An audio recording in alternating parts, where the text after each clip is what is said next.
যে মুক্তিযুদ্ধের মূল চেতনা সাম্য, মানবিক মর্যাদা ও সামাজিক ন্যায় বিচার বাস্তবায়নের জন্য এখন সবচেয়ে জরুরি পদক্ষেপ কী হওয়া উচিত? তৌহিদ ইসলাম মিন্টু, আপনাকে দিয়ে।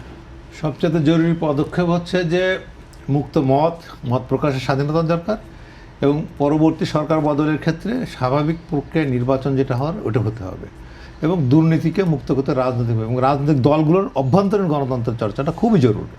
তাহলেই আপনার প্রাতিষ্ঠানিক গণতন্ত্র ফিরে আসবে, এবং তাহলেই আপনার বাংলাদেশ এগিয়ে যাবে।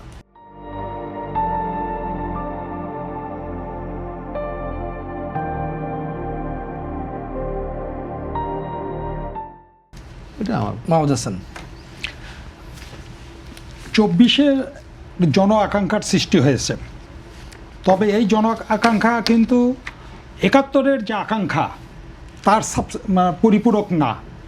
71-এর আকাঙ্ক্ষাকে অস্বীকার করে, তাকে দলিত করে 24-এর আকাঙ্ক্ষা পূর্ণ করা যাবে না, বাস্তবায়ন করা যাবে না।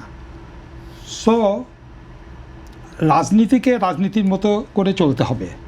গণতন্ত্র মানে 5 বছর পর একদিন ভোট দেওয়া গণতন্ত্র না। গণতন্ত্র হচ্ছে প্রতিদিন হচ্ছে গণতন্ত্র। আমার ব্যক্তি স্বাধীনতা, যেটা নিয়ে আমরা শুরু করেছিলাম, আমার মত প্রকাশের স্বাধীনতা, আমার কাজের স্বাধীনতা, আমার চিন্তার স্বাধীনতা, এটা 365 দিন থাকতে হবে। 365 কিন্তু 5 বছর থাকতে হবে। তারপরে হচ্ছে আমার বছরের একদিন ভোট। এটাই